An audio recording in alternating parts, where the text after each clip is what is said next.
Hi, my name is Gina DeCagna, and I'm the founder and director of Palimpsest Projects CIC, a new not-for-profit curatorial platform dedicated to rewriting human stories. We curate contemporary art exhibitions, literature, and cultural events that connect people across geographies, ideas, and experiences. While I'm personally based in London, we're operating nomadically and working with artists and people across many locations. Now I want to introduce myself a bit further to you and how I've come to start this curatorial platform. Hailing from my New Jersey hometown outside New York City, I've now been living in the UK for over 6 years, 5 of which have been in different neighborhoods across London. All of my flats were with roommates of many different identities and social characteristics before syncing up under the same roof with my now husband. I love London, and I really enjoy exploring all the parts of the UK.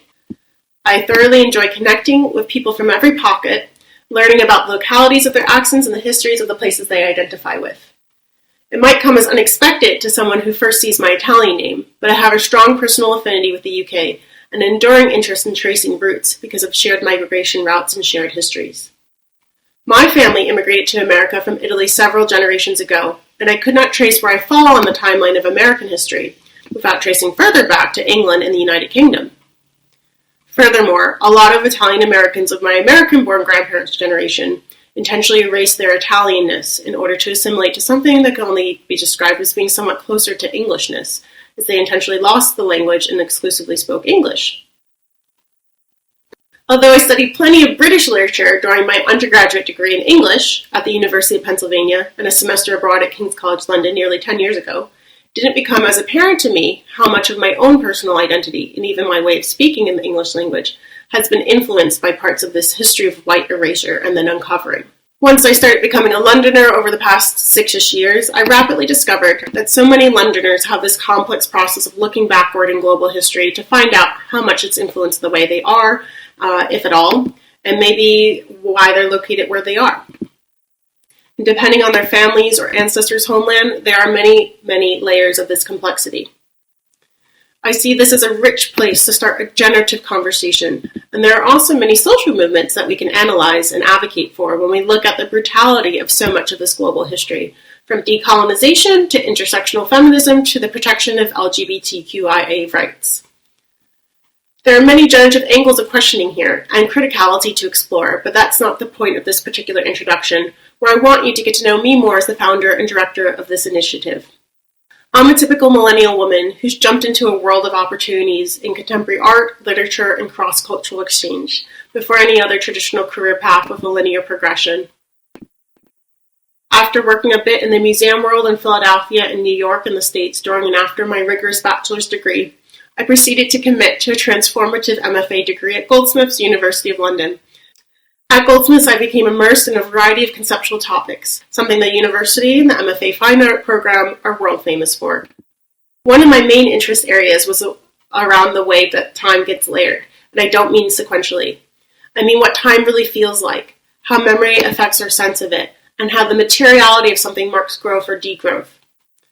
Time doesn't feel linear, and the way we look at time markers ends up being something much more messy and something rather more philosophical.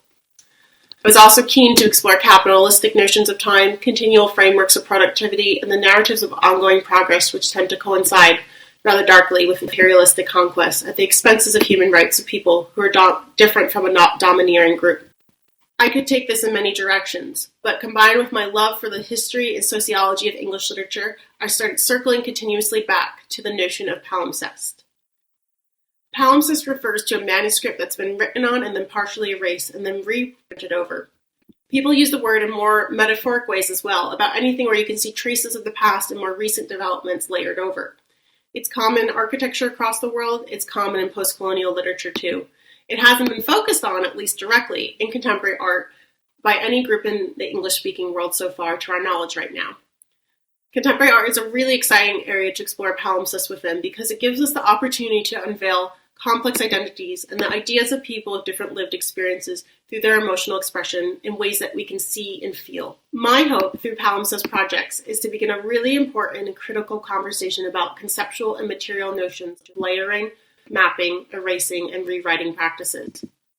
How the tangible and the intangible interact with each other. Through art, we can bring these important conversations into the eyes, ears, and hands of the public so that anyone can try to understand or relate to the ideas and feelings that artists are putting forth.